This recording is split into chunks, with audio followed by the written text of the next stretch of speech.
ছোটদের হাসির গল্প দুই বন্ধু সুকুমার রায়। এক ছিল মহাজন আর এক ছিল সওদাগর, দুজনে ভারী ভাব। একদিন মহাজন এক থলি মোহর নিয়ে তার বন্ধুকে বলল, ভাই, কদিনের জন্য শ্বশুরবাড়ি যাচ্ছি, আমার কিছু টাকা তোমার কাছে রাখতে পারবে? সওদাগর বলল, পারব না কেন, তবে কি জানো, পরের টাকা হাতে রাখা আমি পছন্দ করি না।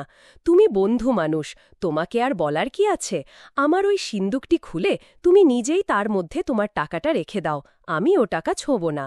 তখন মহাজন তার থলে ভরা মোহর সেই সওদাগরের সিন্দুকের মধ্যে রেখে নিশ্চিন্ত মনে বাড়ি গেল।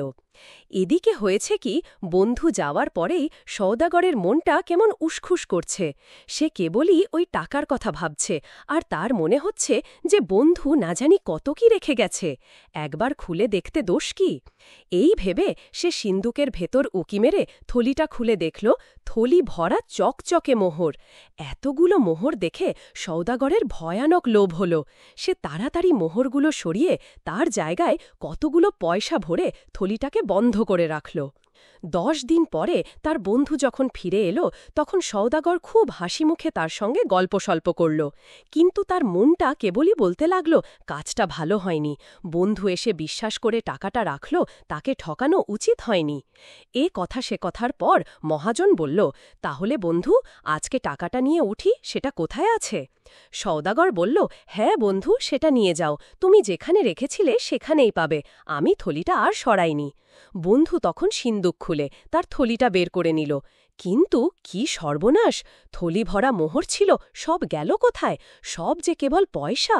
মহাজন মাথায় হাত দিয়ে বসে পড়ল। সওদাগর বলল, ও কি বন্ধু, মাটিতে বসলে কেন? বন্ধু বলল, ভাই, সর্বনাশ হয়েছে, আমার থলি ভরা মোহর ছিল, এখন দেখছি একটাও মোহর নাই, কেবল কতগুলো পয়সা। সওদাগর বলল, তাও কি হয়, মোহর কখনো পয়সা হয়ে যায়? সওদাগর চেষ্টা করছে এরকম ভাব দেখাতে যেন সে কতই আশ্চর্য হয়েছে, কিন্তু তার বন্ধু দেখল তার মুখখানা একেবারে ফ্যাকাশে হয়ে গেছে।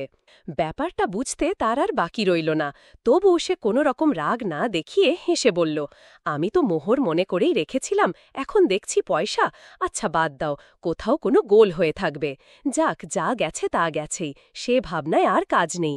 এই বলে সে সওদাগরের কাছে বিদায় নিয়ে পয়সার থলি বাড়িতে নিয়ে গেল। সওদাগর হাঁফ ছেড়ে বাঁচল।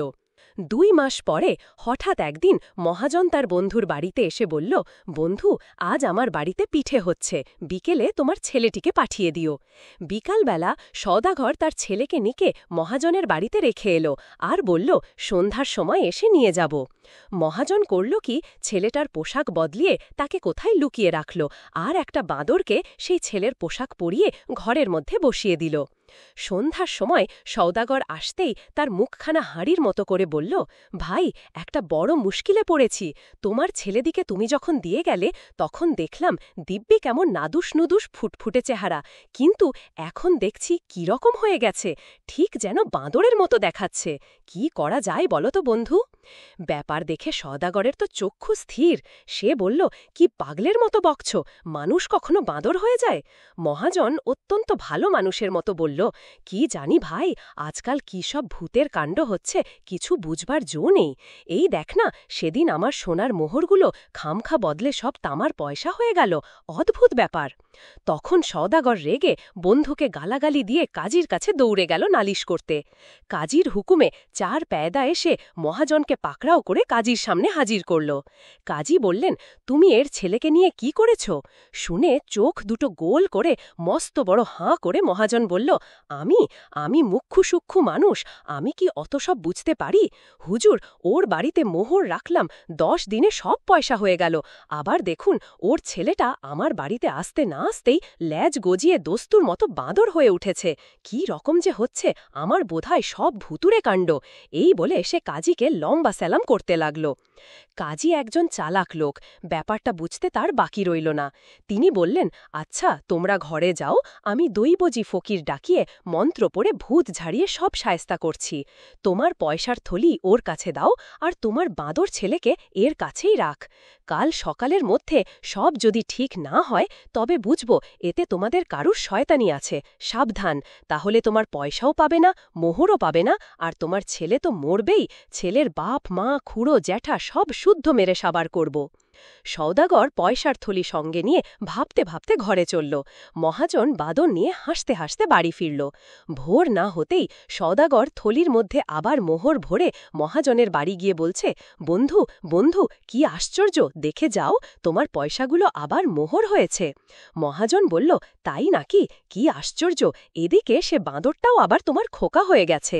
তারপর মোহরের খালি নিয়ে সওদাগরের ছেলেটাকে ফিরিয়ে দিয়ে মহাজন বলল, দেখ জোচ্চর, ফের আমায় বন্ধু বন্ধু বলবি তো মেরে তোর থোতা মুখ ভোতা করে দেব। গ্রন্থনা অধ্যক্ষ মহসিন আলী আঙ্গুর, সম্পাদক ও প্রকাশক মুজিবনগরখবর.com, মেহেরপুর।